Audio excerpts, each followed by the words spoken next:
Halo, selamat pagi anak-anak yang sedang belajar di rumah.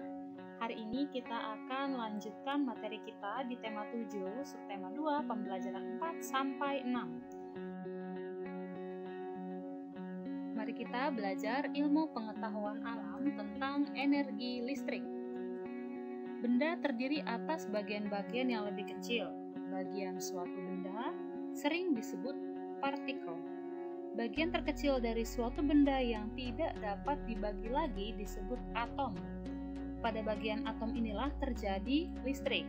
Keberadaan listrik tidak dapat dilihat secara langsung ya. Adanya listrik dapat diketahui setelah berubah bentuk menjadi energi lain, misalnya menjadi panas, menjadi cahaya, atau bunyi. Masih ingat kalian energi listrik yang menjadi panas contohnya apa? Ya, setrikaan ya. Kalau cahaya itu lampu. Muatan listrik ada dua, dan keduanya saling berlawanan. Jenis kedua muatan listrik adalah negatif dan positif.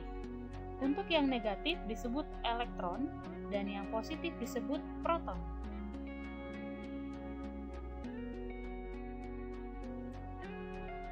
Listrik itu ada dua, ada yang statis dan dinamis.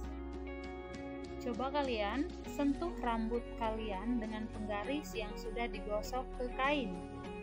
Atau kalau ada balon yang sudah ditiup, boleh kalian dekatkan ke rambut kalian. Apa yang terjadi? Seperti pada gambar ya, rambut kalian akan naik mendekati benda tersebut. Ketika rambutmu didekatkan pada balon yang telah digosok kain, sejumlah elektron berpindah ke rambut balon. Akibatnya, jumlah elektron pada balon bertambah. Balon menjadi bermuatan negatif. Perbedaan muatan pada balon menimbulkan gejala kelistrikan. Muatan balon bersifat diam atau statis. Oleh karena itu, gejala kelistrikan yang terjadi disebut listrik statis.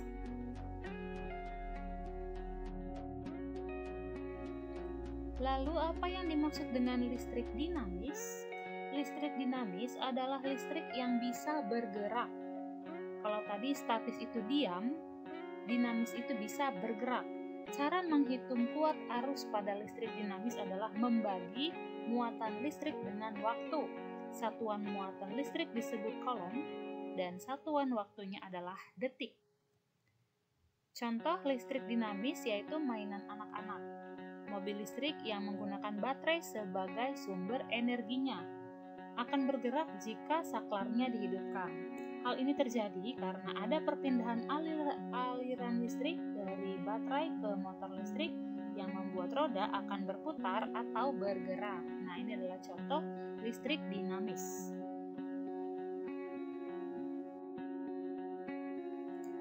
Peralatan elektronik. Alat-alat yang membutuhkan energi listrik sebagai sumber energinya disebut alat elektronik. Kita sudah pernah bahas ini ya, mari kita mengingat kembali pelajaran itu. Alat elektronik dapat berfungsi karena adanya aliran arus listrik. Arus listrik mengalir dari kutub positif ke kutub negatif. Perubahan menjadi bentuk energi lain itulah yang sering dimanfaatkan untuk keperluan rumah tangga. Beberapa alat rumah tangga yang menggunakan listrik yaitu televisi, setrika, lampu. Kalian semua pasti pernah ya menyalakan televisi, menyalakan lampu. Kalau setrika mungkin mama papa belum membolehkan ya karena itu termasuk bahaya.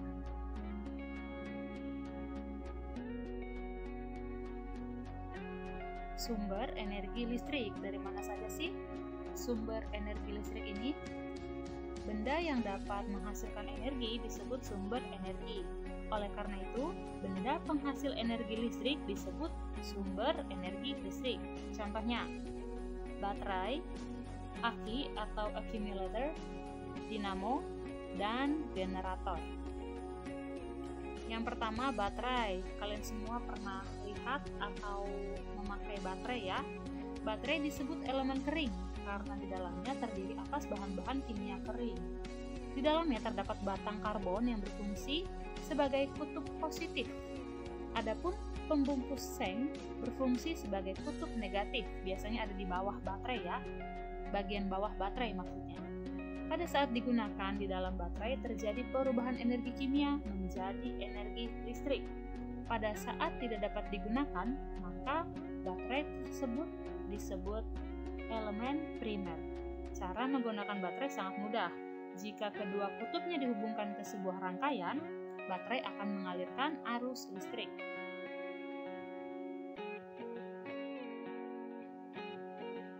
Selanjutnya yang kedua yaitu aki atau akumulator. Berbeda dengan baterai, setelah habis energi kimianya, aki masih dapat diisi kembali. Karena itu aki disebut elemen sekunder.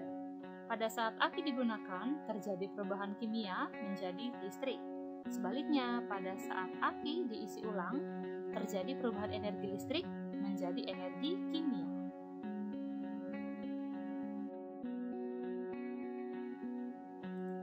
Yang ketiga yaitu dinamo. Dinamo sepeda biasanya dipasang pada roda sepeda. Di dalam dinamo ada bagian pokok yang berupa magnet dan kawat kumparan. Salah satu dari keduanya dapat berputar.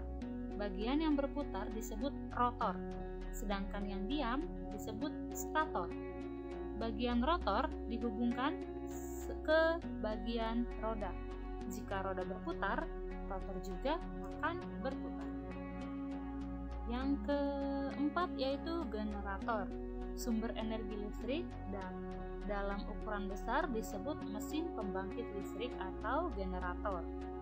Dari generator inilah timbul energi listrik yang dapat digunakan dalam suatu wilayah yang luas.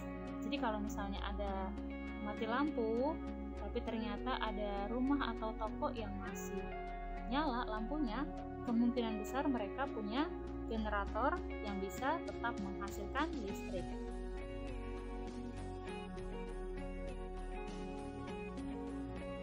Selain ternyata listrik sangat bermanfaat bagi kehidupan manusia, tapi listrik juga punya bahaya yang bisa menimbulkan kerugian. Listrik membuat hidup kita memang menjadi nyaman, namun penggunaan yang tidak hati-hati dapat menyebabkan kematian. Kecerobohan dalam menggunakan listrik dapat menyebabkan hubungan pendek, kerusakan peralatan listrik, dan bahkan kebakaran. Jadi hati-hati ya saat kalian menggunakan listrik di rumah.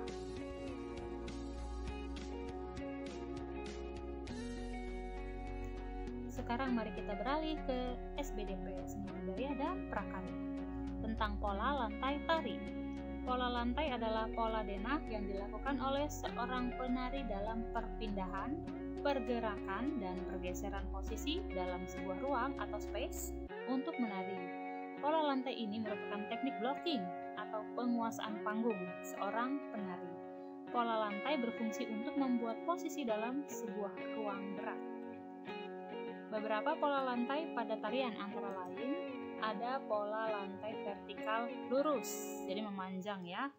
Ada juga yang horizontal, diagonal atau miring, dan garis melingkar atau melengkung.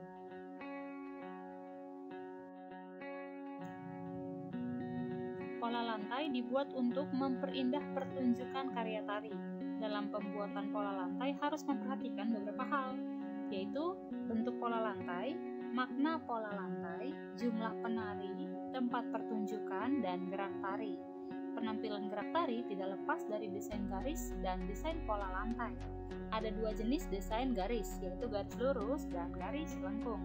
Ya, jadi kalau sebuah gerakan tarian sudah diciptakan juga pola lantainya, tapi kita harus perhatikan juga ada berapa jumlah penari supaya barisan tersebut tidak kosong. Terus tepatnya di mana? Apakah memungkinkan untuk berganti-ganti pola? Dan juga gerakan tari. Gerakan tarinya ada banyak atau ada sedikit. Apakah memungkinkan untuk penari berpindah tempat atau berganti pola? Seperti itu ya.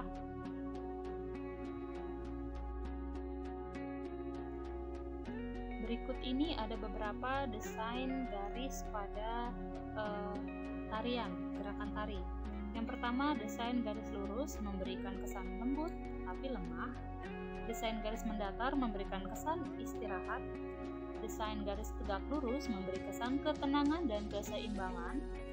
Desain garis melingkar atau melengkung memberikan kesan manis. Dan desain garis menyilang atau diagonal memberikan kesan dinamis atau kuat.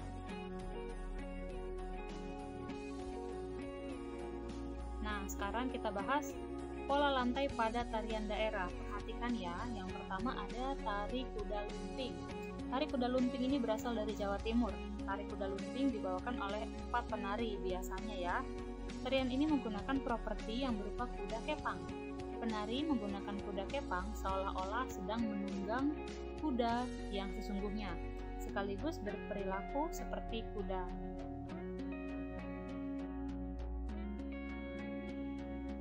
Yang kedua yaitu tari piring. Masih ingat ya, berasal dari Sumatera Barat ya. Tarian ini tercipta dari orang di Sumatera Barat yang mempunyai kebiasaan unik, yaitu berkumpul di sawah saat panen padi. Selesai makan, mereka tidak langsung mencuci piring-piring mereka, tetapi mereka menggunakan piring-piring tersebut untuk menari. Itulah awal mula terciptanya tari piring dari Sumatera Barat.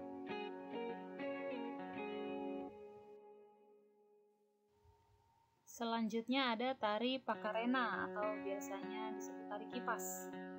Tari pakarena dari Sulawesi Selatan bertemakan ucapan syukur kepada Batar Guru yang telah mengajari manusia berbagai macam ilmu.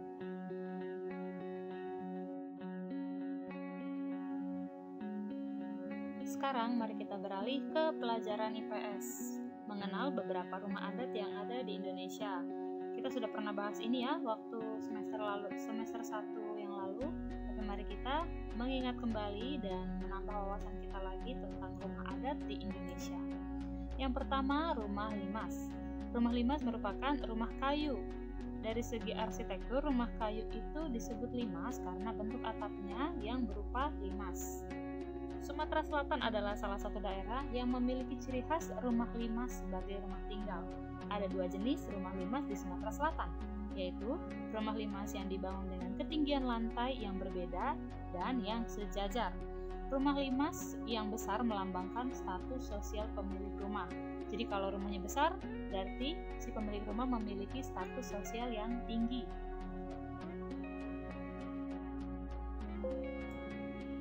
Lalu ada rumah betang. Rumah ini bentuknya memanjang serta terdapat sebuah tangga dan pintu masuk ke dalam betang. Tangga sebagai alat penghubung pada betang dinamakan hejon. Hampir semua rumah betang berukuran besar dan terbuat dari kayu yang berkualitas tinggi, yaitu kayu ulin. Lanjut, yang berikutnya ada rumah panggung. Rumah adat Jambi disebut rumah panggung. Rumah panggung memiliki 8 ruang, yaitu ruang jogan, serambi depan, serambi dalam, kamar, amben melintang, serambi belakang, ruang laren, ruang garang, dan ruang tenggarai.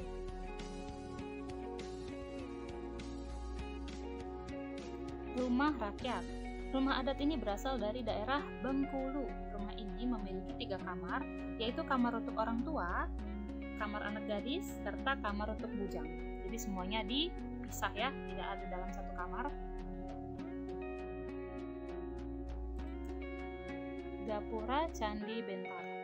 Rumah adat Bali memiliki pintu masuk yang dinamakan Gapura Candi Bentar.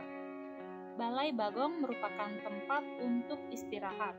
Balai Watikan merupakan tempat adu ayam atau pagelaran kesenian. Kori Agung merupakan pintu masuk pada waktu upacara besar, serta Kori Babetelang merupakan pintu masuk untuk keperluan keluarga. Bangunan rumah adat Bali dipenuhi dengan hiasan-hiasan berupa ukiran dan patung-patung. Kalian bisa lihat sendiri ya gambarnya.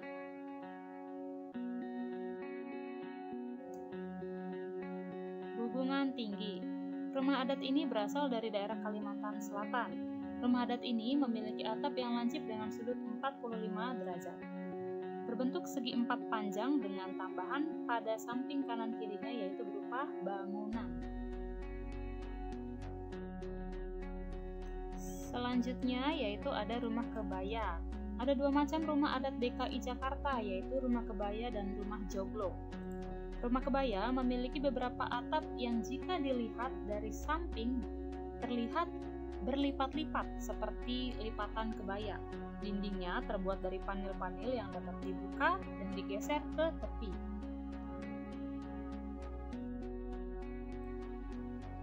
Selain tadi ada rumah kebaya, sekarang ada rumah joglo ya, dari Betawi juga. Memiliki atap seperti rumah joglo Jawa, yaitu atap yang menjulang ke atas dan tumpul. Setiap bagian rumah memiliki fungsi, yaitu serambi depan untuk menerima tamu laki-laki, sedangkan serambi belakang untuk menerima tamu perempuan.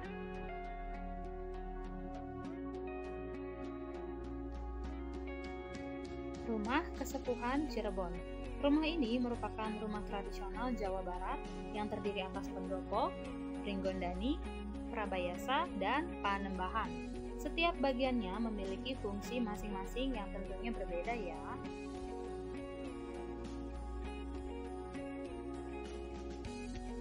Dan yang terakhir ialah rumah joglo. Rumah adat Jawa Tengah dinamakan rumah joglo. Rumah adat tradisional Jawa Tengah ini memiliki ciri khas yaitu menggunakan blandar bersusun ke atas yang dinamakan blandar tumpeng sari. Bangunan joglo ini memiliki kerang yang disebut sunduk atau sunduk kili yang berfungsi sebagai penguat bangunan atau penyiku agar tidak berubah posisinya. Bentuk bangunan joglo adalah seperti bujur sangkar.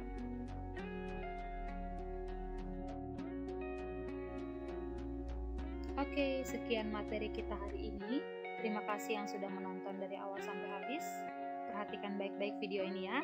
Tetap jaga kesehatan, tetap semangat belajar dari rumah. Kita akan bertemu di pembelajaran selanjutnya. Bye-bye.